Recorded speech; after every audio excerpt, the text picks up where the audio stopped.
All right, what's going on, everyone? Good morning. Welcome in. It's Saturday, week 2 of the preseason for the Kansas City Chiefs. They will play the Tampa Bay Buccaneers tonight. Baker Mayfield is expected to start for the Bucs, so the Chiefs will be going up against an actual starting quarterback for the first time this preseason. Meanwhile, as you all know, and this is not a shocker by any means, Patrick Mahomes will not play this second preseason. In fact, I think Andy Reid made it more clear this week that he's just not going to play a preseason game, which, if Mahomes is not playing that first preseason game, I don't think Andy Reid or the Chiefs had any intention of putting him out there for any preseason game. Now, last week, Mahomes did get involved with pregame workouts and warmups and all of that. I was a little thrown off by that, especially when he was the captain going to midfield, had his helmet on, all that stuff, but he was just doing that for the pregame coin toss, I guess. So, but no Patrick Mahomes in this one here. And I think offensively speaking, how do you evaluate this offense? Because we're going to do a post-game podcast regardless, which, by the way, you guys will be able to call into if you guys would like. I know preseason games, we usually don't get any callers. It's more for the regular season post-game show that gets callers. But here's what I will say. How far can we go in evaluating the Chiefs offense? Well, I'd like to think today is when we will get Travis Kelce, Rashee Rice, Xavier Worthy, more of Tyquan Thornton, more of Kenneth Walker. Walker only played one snap last week. I don't know exactly how many Thornton had. It wasn't very many. But we did see a lot of Royals and Allen. But, I want to see some of the projected first team offense out there. I would imagine Kelce only plays a couple of snaps. Would not surprise me if he's very limited in today's game. I don't think they really need to see too much from him. But I want to see something from the offense because, and I mentioned this in my YouTube video yesterday, this Chiefs team had 38 touchdowns last season. That's tied for 21st, and they only had one in the last 3 games without Patrick Mahomes. No touchdowns last week. None. All of the scoring came from Harrison Butker, all 4 field goals. So I'd like to see the Chiefs find the end zone, even without Patrick Mahomes in this one, preferably with Justin Fields and that unit. Would like to see Garrett Nussmeier, do some work with Cyrus Allen, Emmett Johnson, some of the rookie draft selections they got this past year's draft, and see what they can do whenever it's time for them to take over the game. So I'd like to see that for sure. But offensively, I was pleased with the third down production, both offensively and defensively. I know we've talked a lot about how the Chiefs defense must improve on third down. I think they were the 4th worst. Yeah, they were the 4th worst third down defense last week. They only allowed 2 of 8 conversions against the Rams. The offense converted 7 times out of 16 attempts on third down. It's not bad. That's kind of where you would like for it to be. So I'd like for the Chiefs to be able to do more of that in this game as a whole. Justin Fields, Nussmeier, whoever ends up playing this game. I don't know how much we'll see Oladokin, probably a little bit, I would imagine. Certainly you'll see a lot of Oladokin in the third game, excuse me. I'm still forgetting, hey, they cut down that preseason game a couple years back. But Belofany says, I'm pumped, I'll be there. I want to see an Emmett Johnson touchdown. He had one last week, but it was taken away on a holding call I didn't really agree with, which, by the way, let's touch on the penalties. Yeah, like I said, the Jalen Royals pass interference one, that one is kind of down the middle. Some referees might call that, some might not. The holding call, I think it was on Hunter Norzad. I wasn't really a big fan of that call. Listen, you're going to get bad calls sometimes. Yeah, that's just the way the game goes. I get it. But 12 penalties, 11 of them on offense, that's not good. And you're hoping that, and this is why Eric Bieniemy was brought back. And I recognize, again, you got these penalties from guys who are not projected to be starters for you, but you never know if their number will ever be called, and that needs to get cleaned up. I'd like to see no more than 3 penalties from the Chiefs offense in tonight's game. I would be pretty satisfied with that. Consider that a big improvement from last week's preseason game.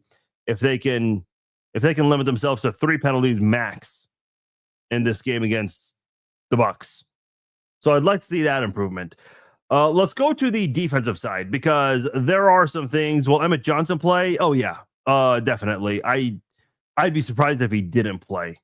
I think all of your draft selections are playing. The one I'm a little uncertain about would be Monsieur Delane, simply because he got back into clearance. He was cleared this week. I'm leaning towards yes, that Delane will play. But otherwise, all of the other draft picks, they should all be playing in tonight's game. No question about it. But I do want to switch over to the defensive side, because I mentioned with the offense, did not get a single touchdown last week. Let's talk about sacks and takeaways, because the Chiefs were not good in those two categories last season. 35 sacks, tied for 22nd, 14 takeaways, tied for 26th. They were outside of the top 20 in touchdowns, sacks, and takeaways. And I was hoping to see some of that in last week's game. We got none of those three. And again, focusing more on the defensive side, I mentioned earlier, I liked the defense on third down last week. I thought they were much better there. In fact, they did not allow a touchdown up until the fourth quarter of that game. And look, give credit to Ty Simpson leading his team and whatnot. But, it was against a lot of third, fourth string guys. But overall, a lot of the Chiefs players that you will expect to see on defense this year did a good job of not allowing much. Now, how much can we really put in that? Probably not a ton, because Stafford and a lot of the other key players for the Rams, which they're notorious for doing, did not play in that game last week. Some of them didn't even make the trip. But I will say this. Kansas City sack production, I'd like to see more sacks in this game. I mean, listen, it had 0 last week, so you can only go up from here, you would like to think. So go out there and get a couple of sacks. I hope Chris Jones, who only played 1 snap last week, and I don't know what was going on there. He started the game, but then he gets pulled off the field, and he does one of these to the coaches, which is funny because 48 hours before that, I think he made a comment saying that I don't think we should be playing in preseason games, or he said that he doesn't want to play in a preseason game. I'm paraphrasing, but I don't know. I don't know if that was a message to Joe. It was a weird deal. But I'd like to see the defensive line combination of Karlaftis, Jones, Woods, and as far as the other defensive end, have FAU and R. Mason Thomas rotate, have Kyrie's Tonga rotate in there, because we do need to see. I don't know when Omar Norman-Lott's going to come back. Should be soon. Ashton Gelati is obviously not going to play, but he is expected to be available in week 1, maybe misses that game and comes back in week 2. So with the defensive lineman that you have available, I'd like to see what you have with Kyrie Stonga rotating in there, with Peter Woods getting involved. Same with FAU, R. Mason Thomas. I don't know if Emmanuel Ogba is going to play in this game, given that he just got signed and brought back a couple of days ago. But if he's involved, let's see it, because Kansas City got him for a reason. Kansas City did not invest much in this defensive line, I should say, up front through free agency. All of their defensive line additions were either through the draft. The only veteran addition they made was Kyrie's Tonga. That edge rusher position's definitely got to improve. And I think adding Peter Woods will help make everyone on that defensive line better.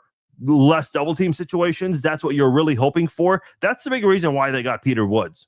And he had a lot of hype in training camp, more so in the first half of training camp. Second half of training camp, Woods still did some good things, but wasn't as flashy as the first half of training camp. So we'll see how that goes. And then the takeaways. I'd like to see the Chiefs get involved in that department. Go get some interceptions. Go get a fumble recovery. Go get some things for your team, because here's how you win football games: score touchdowns, get sacks, get takeaways. Didn't do any of that last week. And again, I'm not here to tell you let's hit the panic button, because a lot of people did not play last week for Kansas City, as well as the Rams. Today, you're going to get Baker Mayfield. So if Kansas City's defense, and we don't know what the personnel snap count's going to be for the Chiefs, they're always going to, they'll say one thing, but it'll always be different. It will come game time. If the defense goes out there and has a good game, okay, you can feel pretty good about that. Now, that's not to say, okay, we're crowning this team as Super Bowl champions. No, not at all. But you'd like for the defense to go somewhere. And I think today's a really good start for that, given that you will face a starting quarterback in Baker Mayfield. So those are my thoughts. I know last week I had 10 players that I really wanted to keep an eye on, and we learned a lot about those 10 players, whether they did good, bad, or we didn't see much of them. Still learned a lot nonetheless about all of them through that game, and also with what we've seen in training camp. But in terms of today's game, I'm not focused on one individual or 10 here are my 10 guys. No, I'm not doing that this week. And if you have that, that's totally fine. I think that's the purpose of the preseason. And don't get me wrong, I am curious to see what Monster Delane looks like. Cyrus Allen, Emma Johnson, Nussmeier, a lot of the draft picks essentially.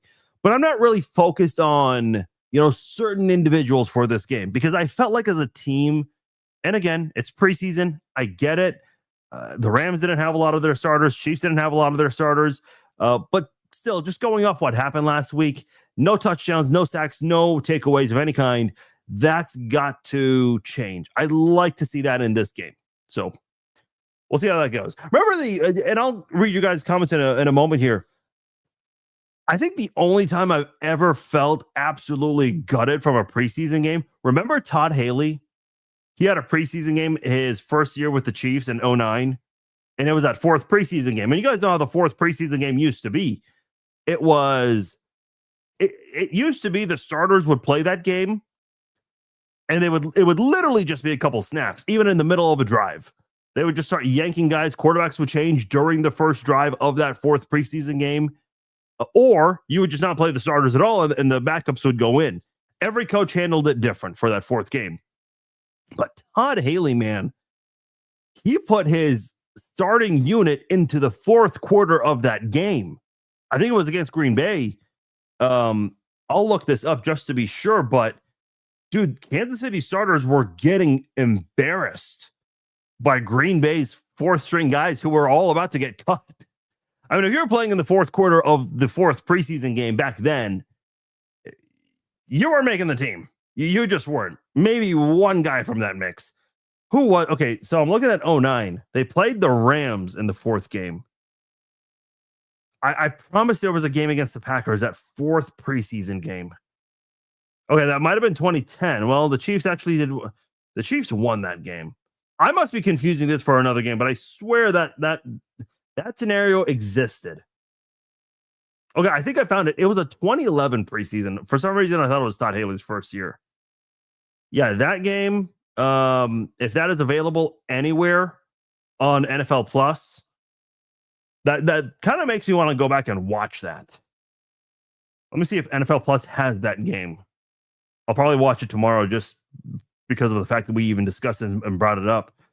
Let's see, 2011, because that was the year Haley got fired. Yeah, preseason week 4, Chiefs Packers. I see it. I'm going to quickly just fast forward.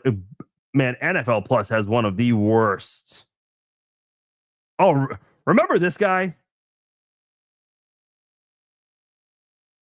Oh, I just lost it. Mike Carey was the official for that game. Remember when Mike Carey was the referee? Yeah, see, I'm watching it right now. You literally have starters on the field in that fourth game, and they were awful. Anyway, well, I'll do a nice little trip down memory lane with that later.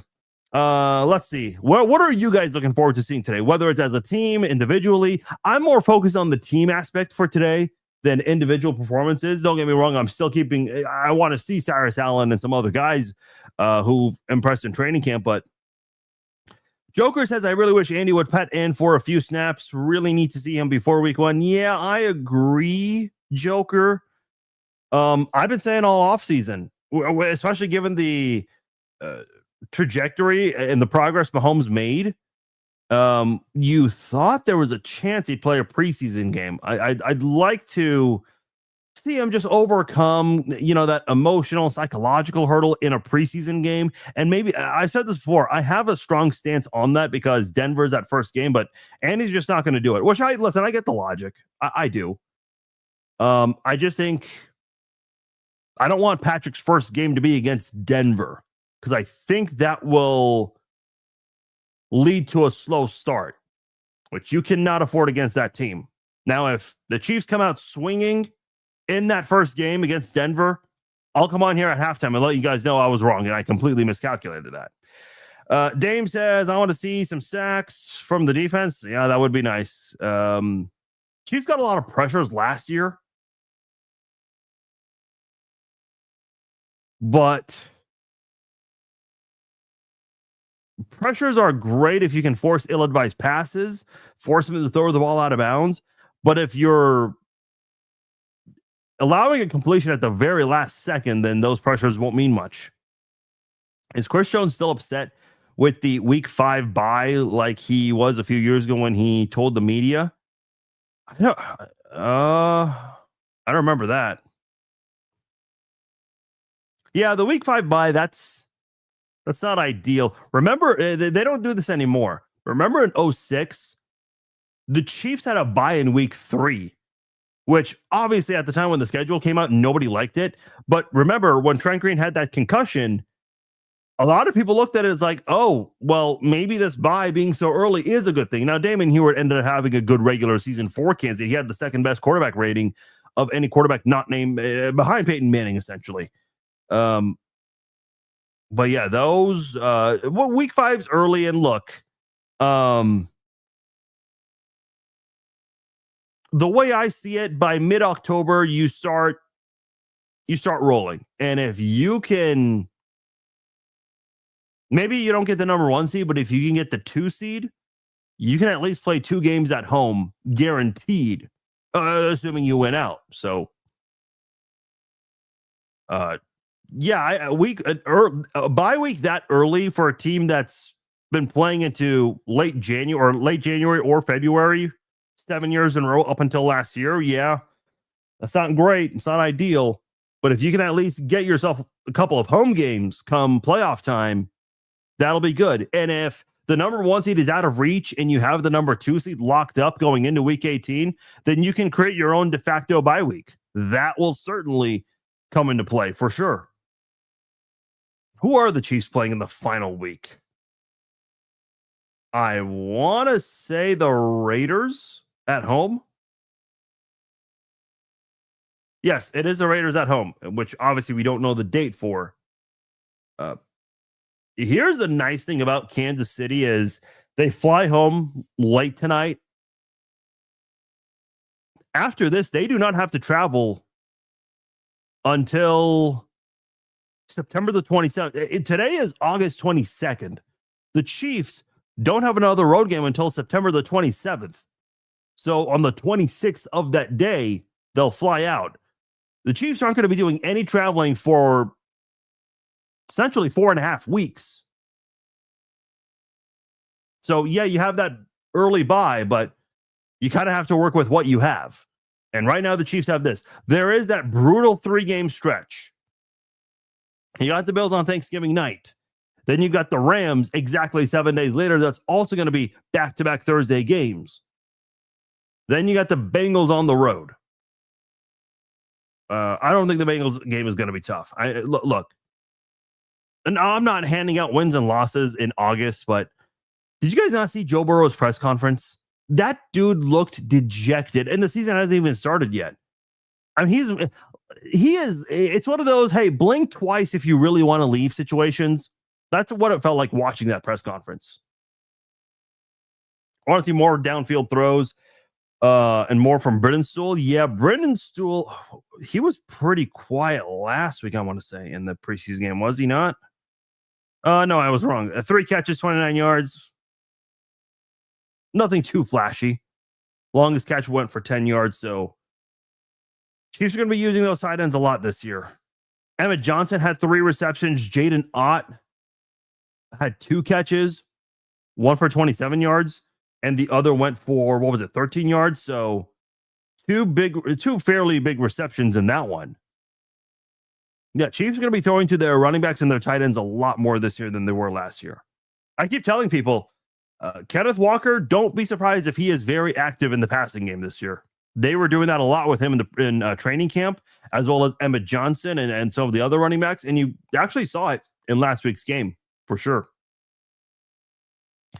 Danny says, congrats on the viewership milestone. I appreciate it. Yeah, I mentioned this yesterday on social media, but if you didn't hear it, So as of yesterday, right at noon, and this is, just with all the training camp content we did, we surpassed 100 million views across all social platforms. The YouTube channel, which a lot of you guys are watching from YouTube today, man, we got a lot of live viewers from YouTube, and this is just a pregame live chat. So I'm excited to see what that looks like during the season. But I will say that our YouTube, something that I've been working on for, I want to say, 2 years now, and we had 1,000 subscribers at the start of training camp. I think we're at 4,200 now.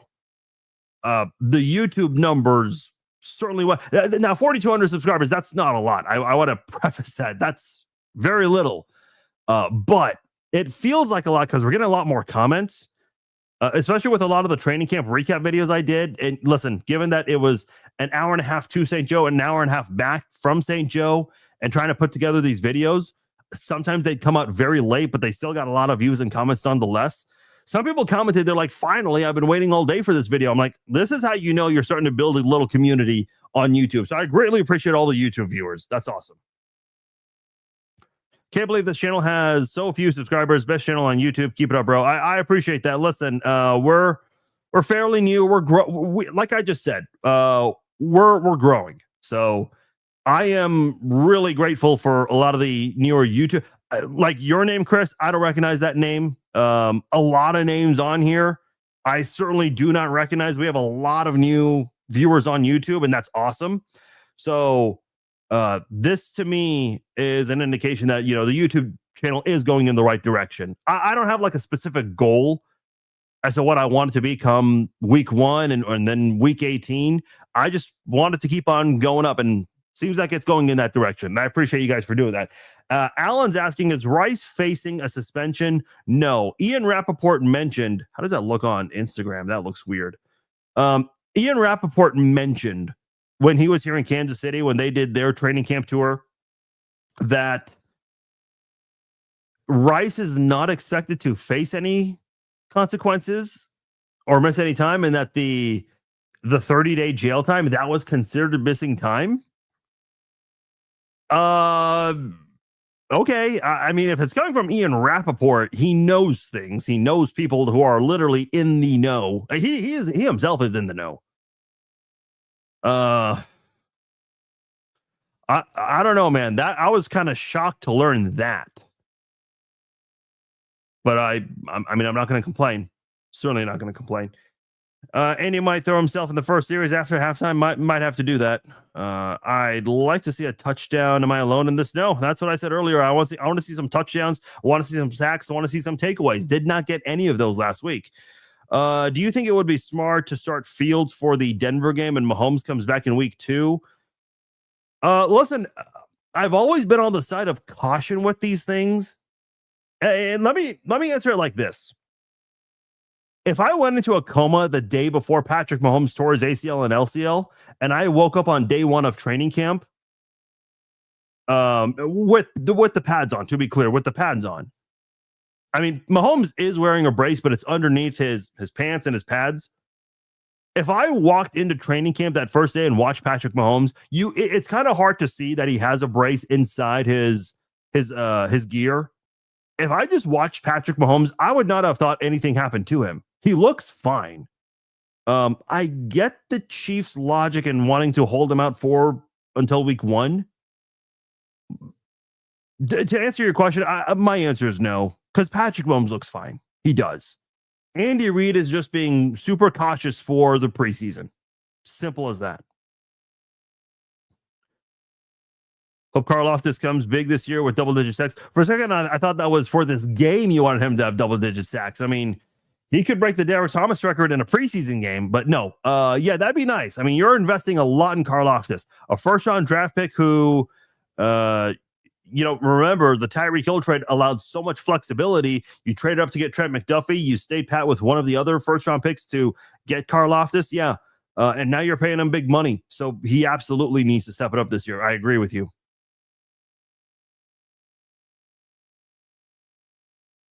Made the 2024 Super Bowl or with the week 5. Are you sure about that? Well, let me That was the three-peat attempt year, right? I don't think they had to buy that early. Okay, their bye week was week 6, not too far off.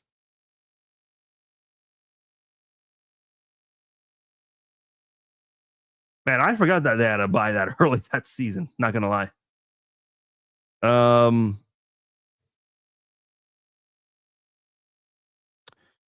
There's no way Mahomes would sit against Denver at home. He would not be able to stand it. Yeah, there's. Listen, I'm not in favor of Patrick just because he's a superstar to have an influence in certain decisions. But that decision right there, he's not taking no for an answer. Like if they told him no, he'd be like, no, the answer is yes. Yeah, Patrick's playing that first game. I mean, unless something unexpectedly bad happens with his recovery from now until that week 1 game, he's 100% starting that game. And look, I'm not dismissing the possibility of the Chiefs involving Justin Fields in that game. I think with that Denver team, you kind of got to pull out a lot of stops and throw that defense off with play under center, play action, bootleg, maybe some design runs that Denver might not see coming, whether it's with Mahomes or Fields. Because with Mahomes, I think a lot of people think that Mahomes will not scramble again. No, Mahomes said at the start of training camp, he plans to do everything he once did. And we've seen him scramble a couple of times. Now, we don't want it to be like last season where he led the Chiefs in 4 or 5 games with rushing yards. That you don't want. Oh, Cole's in the building. He says 100 million. Let's go. What does Cole have? Cole has $1 million, doesn't he? Or $500,000? If Brendan Sewell catches 3 balls for 30 yards every game, I will be more than happy. Yeah, that'd be solid involvement for a guy who might be a number 3 or a number 4 tight end. Here's a question I have for you guys. I appreciate that, Dame. How many tight ends do you think the Chiefs keep? Because I'm seeing this get discussed a lot, and I kind of had this thought once the Chiefs drafted Nussmeier. Because the Chiefs are expected to keep 3 quarterbacks on the main 53, the 53-man roster, that might mean 1 less wide receiver. So meaning instead of 7, you have 6, or instead of 4 tight ends, you'll go from 4 tight ends to 3 tight ends. I know the Chiefs the past couple of years have tried to have at least 10 offensive linemen. Maybe you have 1 less offensive lineman then. I feel like the tight end group is going to draw the short straw here. I feel like it's going to be 3 tight ends. But I'm also wondering, because they're going to do a lot of 12, 13 personnel this year, at least more than they did last year, it would be ideal to have 4 tight ends. And I can kind of see 6 wide receivers happening. I obviously don't know. I don't know for certain what's going to happen.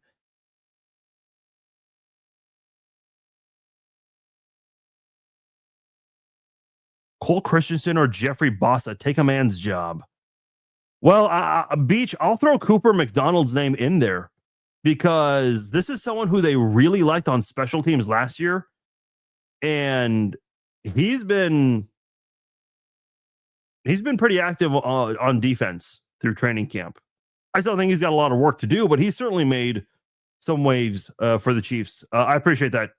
Cool cat. Thank you. Yes, and I am local. Want to see 5 keep his hands clean? 5. Who is 5? Oh, you're talking about Monster Delane. I'm not gonna lie. I thought of Hollywood Brown, and I thought obviously Hollywood is not on the team anymore. Okay, forgot we have a new 5 this year. How many reps will Gray get? I think he'll get some in today's game. Because my prediction in terms of playing time wise, I think Kelsey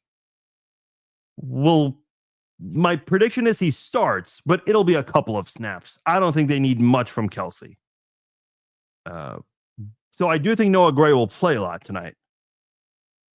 Let's hope Delane can get on the field with this game. Yeah, that I would love to see.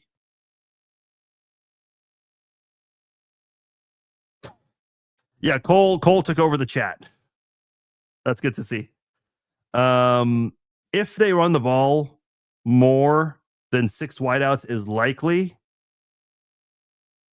They are going to run the ball more this year. So it's a logical prediction. The more I keep thinking 3 tight ends, but the more I think about it and the way you kind of put it there, Daniel, I do think the prediction of 4 running backs, 4 tight ends, and 6 wide receivers would make sense. Because if you're going to run a lot of 12, 13 personnel, 6 wideouts does make sense. See, Julius, also says 6 wide and 4 tight. Okay. That seems like it. Fields and Nussbus are getting a quarter and a half each. Probably. Fields, I don't think he'll get a quarter and a half. I do think Nussmeier will play a lot today. I think Nussmeier gets at least 2 quarters. Maybe 2.5, just depending if you start the 4th quarter with the ball. So that'll be interesting to see. Let me go to Instagram. I know for some reason, we can't connect Instagram directly to here. Let's see. Woods have been dealing with an ankle injury. Yeah, he got a little banged up on a screenplay in training camp. Creed Humphrey just went into beast mode, which is nothing out of the ordinary for him. I think it was Jeffrey Basha who he pushed into Peter Woods, and Woods was a little slow to get up on that play. I want to see a little more of Justin Fields and a better throwing attack. Yeah, and I'd like to see Cyrus Allen get more involved with the starting unit too. I just want to see some good blocking from the tight ends. The Chiefs need to quit all this avoidance of simply lining up and running at people.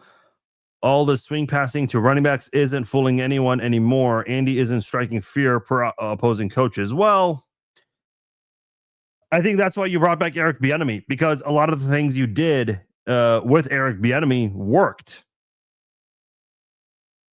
Listen, I was watching that Raiders Texans game on Thursday, I believe it was. And who was it? I'm drawing a blank on his name. I can't remember his name. I'll look it up. But he was talking about the fact that Eric Bieniemy is back. And he thinks that is going to really help this offense. And listen, he mentioned that the Chiefs, their offense really took a big backseat the last 3 years. I've been telling you guys this for a long time. I mean, I put the graphic of that I put together. It is a really big difference. The numbers for Patrick Mahomes and the Chiefs as an offense in total, they've taken a really big step back. And yeah, I mean, Kansas City's got to be better about that. It was Marcus Spears. That's who it was. He was basically saying that with Eric Bieniemy back, Patrick Mahomes, he thinks he'll be in the center of the MVP conversation by the end of the season. And I think, listen, Mahomes will be in the MVP conversation this year because, listen, he's coming back with some vengeance. I remember in the Eric Bieniemy era when he was the offensive coordinator, Patrick Mahomes, when he had a bad game, he did not have a bad game 2 weeks in a row. Now, the Chiefs did have a couple of losing streaks during the Eric Bieniemy era, nothing more than 2 games back then. But this Chiefs team, I mean, when Mahomes looked bad, and he's had a couple of really bad games, it's not, you'd have a hard time finding a long list of those. But whenever Mahomes had a bad game, dude, he came out the following week looking different. And when Eric Bieniemy was in Kansas City, under his guidance, the Chiefs did not have a lot of repeated mistakes. We can go through the last 3 years with the Chiefs offense and talk about some of the consistent mistakes they made. That's not something that should be happening when you have Patrick Mahomes as your quarterback, Andy Reid as your coach.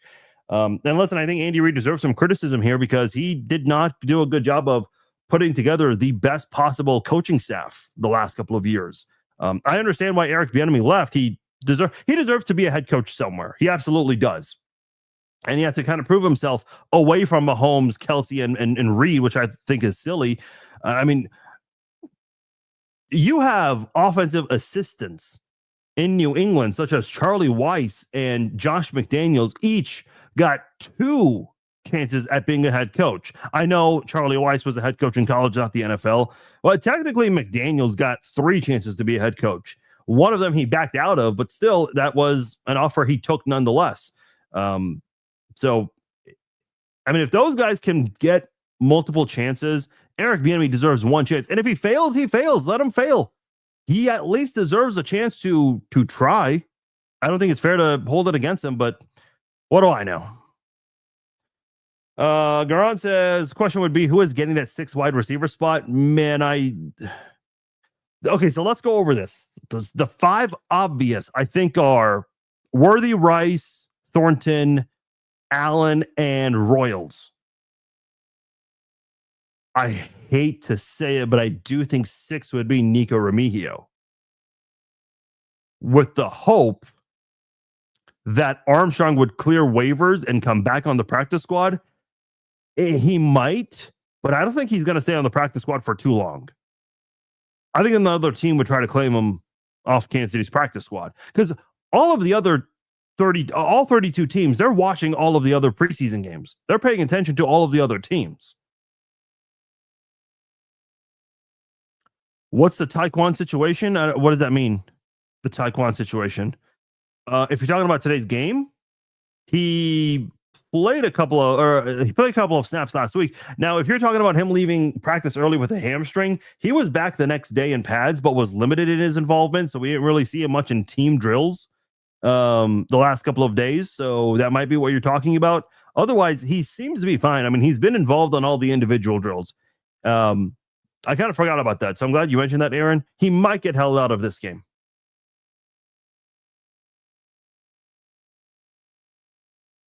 Will Caldwell and Holiday play? Yes, I would be surprised if they didn't. What is the news about? I assume you meant Monsieur Delane. We don't know. He's been a full go in practice all week, so I assume he'll play today. That's my prediction. That's the only rookie that I'm not 100% sure if he'll play today. I think he will, though. So here's how I'm going to explain this, Arrowhead, because you said EB makes his presence known, unlike Nagy. When I went to training camp the last couple of years,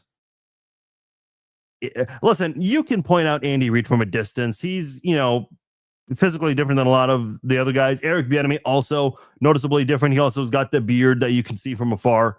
But a lot of these coaches have hats, bucket hats, what have you. Some are even wearing hoodies.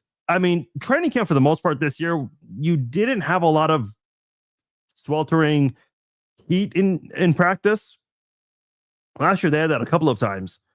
But if you told me, hey, point out which one Matt Nagy is, I couldn't find him. I would not be able to find him in practice. Unless he was without a hat. Then I'd be able to point out which one Nagy is. Bieniemy? Like I said, Bieniemy is noticeable. Because, he's shorter than most of the other assistant coaches. Also has the beard, you can tell from a distance. Physically built a little different too. But let me put it to you like this. If you've never watched any football whatsoever, and a friend of yours decided to invite you to training camp, Chiefs training camp, and he did it on the first day Eric Bieniemy came back, dude, you were going to notice a lot of different... Eric Bieniemy, you were not going to not know Eric Bieniemy. You would definitely be paying attention to him after hearing him a couple of times. It doesn't matter if it's the individual drills where they're going through the sled, or the little car wash thing that the running backs and tight ends go through trying to protect the football, or if it's the offense only drills or the team drills. Eric Bieniemy's getting on guys. I didn't see that with Matt Nagy. And look, I've said this before. Nagy and Mahomes had a great relationship off the field personally, and that's great. I think that's awesome. Mahomes attended a lot of high school games with Nagy because they were going in support of Nagy's son. But I don't need my offensive coordinator to be buddy-buddy with my quarterback. I don't need that. I need an offensive coordinator that's going to get everyone straight in line and make sure they all know what they're doing. And I expect that with Eric Bieniemy. We had a running game when Eric was here. Jerick McKinnon won AFC Offensive Player of the Month the last time Eric Bieniemy was the offensive coordinator. A third string running back. I mean, you started the season with Pacheco as your main guy, and I think behind it was Clyde Edwards-Helaire, and then McKinnon got more involved as the season went on. Yeah, I mean, that's how different things were with Bieniemy and Nagy. So you're hoping it goes back to that. I don't know if I have the video on here. Let me see if I can find it. I have to fight the urge to not laugh. Okay, listen to this. This is what a fan shouted to Eric Bieniemy when he was making his way down to the practice field. Coach, call those plays the way we used to. Hold on. Okay, there we go. What? Here it is. Coach, call those plays the way we used to. Not over the last 2 years, before when you were here. Get back to that. Oh, that fan basically said Nagy sucked, and Bieniemy could not help it. Oh man. And listen, we're not dumb. I know Andy Reid, he can do the whole. I remember at the start of the offseason when Nagy was getting interviewed by a couple of teams, and it seemed like the Titans were really favoring him to be their next head coach. And even the local media over there in Nashville, they thought it was going to be Matt Nagy. Kansas City was thrilled. They're like, yes, take him. But I remember at the time, Andy Reid was doing a press conference trying to hype up Nagy and was doing the whole, hey, Nagy's a great coach. He was coach of the year. Dude, no one cares what you did in 2019 or 2018, whatever year it was he won coach of the year. This is 2026. And Nagy, listen, I'll cut Nagy a little bit of slack about the Chicago thing. Not that I follow the Bears closely, but when you're forced to have Mitchell Trubisky as your QB, you're not going anywhere. And they made the playoffs one year, if I'm not mistaken, the year he won coach of the year with Trubisky. But the job, like Kansas City's offense took a big backseat every year. They declined every year under Nagy. The fact that Nagy was even considered for head coaching opportunities shocked me.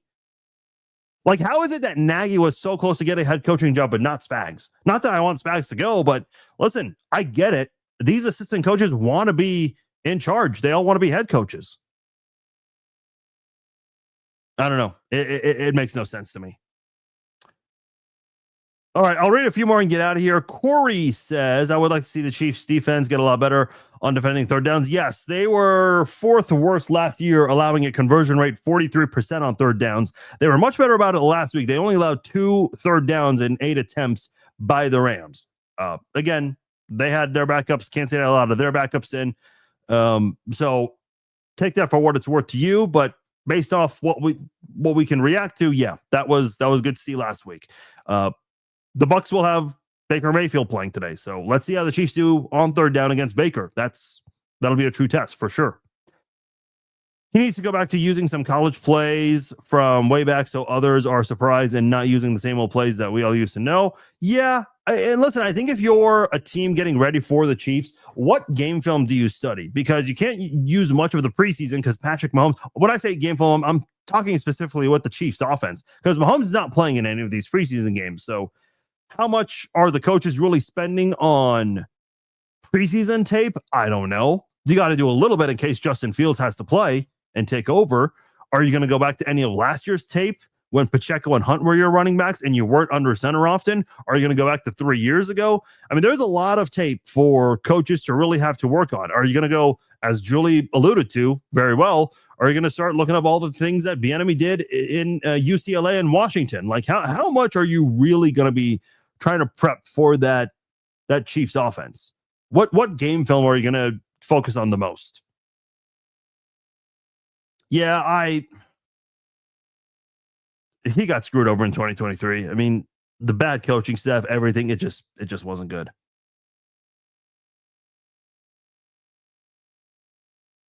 Without Hunt, who do you think is capable of those short yardage? Chiefsaholic 15. That's a great name. There's only one person I can think of with that name, but obviously this is not the same person. I gotta say Kenneth Walker. Kenneth Walker. Here's the thing about Kareem Hunt. Third and short, fourth and short. Hunt was damn near impossible to stop. I think against Philly in week 2 last year, up again in their own side of the field, Kansas City went for it on 4th down, and it just was a disaster. But now, I mean, I'm looking at Walker in practice. Dude is doing a lot of things, short yardage situations, normal 1st and 10 situations. Like, he's going to be using a lot of areas. And listen, props to Kareem Hunt, because he joined the team on kind of unexpectedly. No one thought he'd ever come back, or that the Chiefs would bring him back. And, given the circumstances, they felt like, hey, why not? Let's go ahead and give this guy a second chance if he's done all the right things. And they felt like he did. So they brought him back. Hunt gave the Chiefs a nice little jolt in 2024 and certainly came through in the short yardage situations. But that's all Kareem Hunt had to offer. Kenneth Walker, on the other hand, he's doing a lot of different things for you. He can run and go the distance. He can turn a corner and throw off a defense. He can also get you those extra yards in short yardage situations. He's also been used a lot in the passing game. I've said this many times, and I'm saying it again. Kenneth Walker is going to be asked to do a lot this year. They're paying him a lot of money. So, to answer your question, Chiefsaholic, I think it's going to be Kenneth Walker. I think he'll be that guy this year. One of my favorite stats was the first Super Bowl victory of the current run coincided with the first time Casey's run ratio was over 50%. Yeah, and keep in mind, that was their first full season without Kareem Hunt, because 2 years before that, he led the league in rushing as a rookie. His second year before he got released from the team, he was maybe the second or third best running back behind Todd Gurley. Remember Todd Gurley? So yeah, and look, they were able to kind of get by without having that true standout number one running back. I mean, listen, Pacheco came very close to 1,000 yards one of the seasons. So it's not like Pacheco was a horrible number one running back, but the way they operated in shotgun felt like 80% of the time. Yeah, there's a limitation there. And they finally figured out kind of how to get away from that and utilize other things.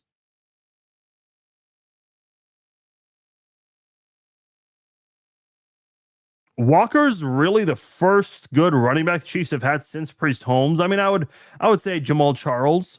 Listen, I know there's a big debate in the past among Chiefs fans. Who's better, Priest Holmes or Jamal Charles? I mean, Priest Holmes had monster numbers 3 years in a row. Jamal Charles owns the NFL record for highest yard per carry average, and he didn't have the superior offensive line that Priest had. Now, listen, you can only go off what you have to work with. I know with Tony Gonzalez and the Gonzalez versus Kelsey debate that Chiefs fans like to have, a lot of people will mention Gonzalez worked with a lot of different quarterbacks, whereas Kelsey only worked with Alex Smith and Patrick Mahomes. And I think that's a fair case to bring up in that debate. Sometimes we can't do fantasy football or Madden and trade players and say, okay, finally this guy has a great quarterback. You got to go with what you have.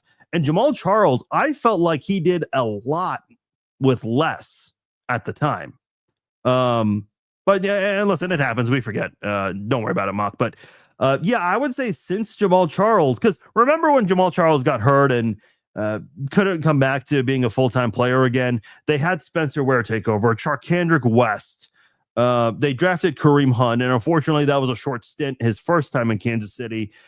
Damian Williams kind of took over. LaShawn McCoy was here for a year. Isaiah Pacheco was really good for a couple of years. Clyde Edwards-Helaire, there was so much hype and hope for him, and it never, I shouldn't say never came to fruition. I do remember his rookie season.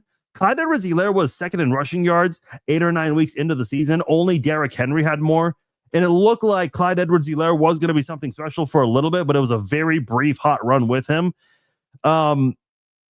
So, yeah, you're really hoping that Walker, who, yes, he's a Super Bowl MVP, but his postseason overall was great. And by the way, How many big runs did Kansas City have last season? Big run meaning a run of 20 yards or more. They only had 3. One from Kareem Hunt, one from Xavier Worthy, one from Patrick Mahomes.